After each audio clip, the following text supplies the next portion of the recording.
Hello everyone, a good day to all of you. By the way, I am Andria Belmoro, and today I'm gonna share to you a presentation about stars and constellations. So now, please hold on and allow me please to share my presentation. So today, we will focus on one of the most awesome thing we can see in the night sky, the stars and star patterns that we call constellations. The title of our topic is Exploring Stars and Constellations. So first, let us define what is a star. Star is a giant ball of hot gas that emits light and energy created through nuclear fusion at its core. In short, stars are big exploding balls of gas mostly made up of hydrogen and helium.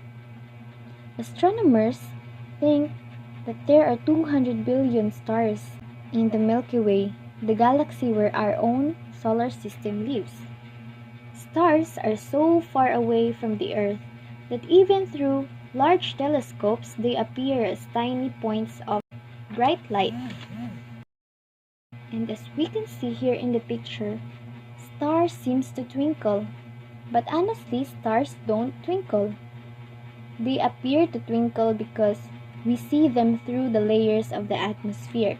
The movement of air and dust in the atmosphere bends or refracts a star's light in different directions. Because light is scattered by time it reaches our eyes on Earth, that's why stars appear to twinkle. In order to be recognized as a star, it has to have two characteristics. First is to be self-bound by gravity. Second, it has to radiate energy. So how are stars formed? They are formed in space in large clouds of gas and dust called nebulae. A nebula is an interstellar cloud of dust and gas. They are sometimes called star nurseries because stars are created there.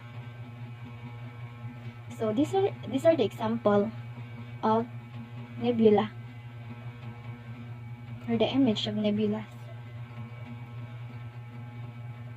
So atoms inside the nebula accelerates inward due to force of gravity, and they collide rapidly with each other, causing the center of the nebula to become very dense and hot, causing temperature of the protostar to rise. The object switches to become a true star, and it is then able to make its own heat and light. And the life of a star depends on its mass. So the color of stars measures its temperature. Red color is the coldest temperature. A yellow star is an intermediate temperature, while blue is the hottest temperature. A star can appear bright just because it is really bright or because its closeness to Earth. Now, let's go on to constellations. What are constellations? Constellations is a group of stars in the night sky forming patterns that look like animals, objects, or characters. There are 88 official constellations. At different times of the year and in different hemispheres, different constellations can be seen in the night sky. So a constellation is a group of stars that make up an imaginary shape in the night sky. In ancient times, people saw patterns of stars in the night sky that seemed to make recognizable shapes. Some of them are named after mythical heroes like Hercules and Orion the Hunter. Other star patterns are named after animals like the Canis Major, known as the dog constellation. And the star patterns became a way to preserve stories like the legend of Perseus rescuing the princess Andromeda from a sea monster named Cetus.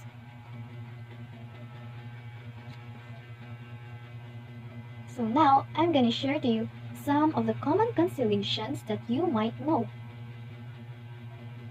First, the Orion. Orion is also named as the Hunter, Orion the Hunter. Its brightest stars is the Betelgeuse, and on the bottom part is the Rigel. These three consecutive stars that can be seen in the middle of the constellation is called the Orion's Belt. Next is the Ursa Major, and Ursa Major are also known as the Great Bear. or the Big Dipper. So in a larger view, in the night sky, it can form a shape of a bear, together with its nearing constellations. That's why it is also called as the Great Bear. So it is also known as dipper because it shapes like a dipper. Next is the Ursa Minor. Ursa Minor is also known as a Little Dipper. As we can see in the picture, it is like a mini version of a Big Dipper. So here is a picture of Ursa Minor and Ursa Major. In the illustration, or in the image, as shown in my presentation, we can see their brightest stars. In Big Dipper, its brightest stars is the Merak and Dubi. And Dubi is pointing on the tail of the Little Dipper, which is the Polaris star. So Polaris star is the bright star of the Ursa Minor.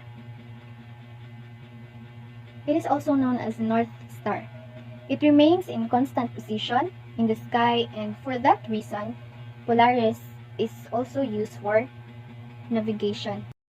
Percad and Kuchab is also the bright stars of Ursa Minor. Next is the Cassiopeia. Cassiopeia is also known as the Queen. So in this constellation, we have here its brightest stars or its stars, the Cap, Shedar, Gamma Cassiopeiae, Ruchba, and Sigyn. So the constellation's shape looks like a letter M or W in the alphabet. Next is the Gemini. So as we can see on the illustration, it is a form of two figures of a human. Its brightest stars is the Pollux and Castor. And this constellation is also known as the Twin Constellation. Next is the Auriga, or also known as the Charioteer. So Auriga's brightest star is the Capella. I can actually see it outside my window. So according to myth, the Auriga, as shown in the picture, it is an illustration of a shepherd cradling either a goat or goat and kids as he rides through the heavens in his chariot.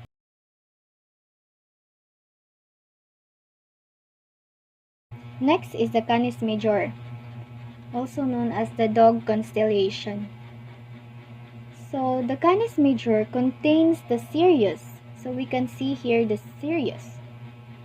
And Sirius is the brightest star in the night sky, known as the dog star. That's why it's called Canis. According to myth, it is one of Orion's two hunting dogs that follow him in the sky. And last but not the least in my presentation is the Draco. The Draco constellation is located between the Big Dipper and Little Dipper, or it is located in between the Ursa Minor and Ursa Major constellations. And this constellation is regarded as a symbol of eternity. So I guess this is the last slide of my presentation. But before I end, let me share this quote that says, God's promises are like the stars. The darker the night, the brighter they shine. And may, as we lift up our eyes and head on high, may we see who has created these marvelous things. That's all. Thank you so much for listening.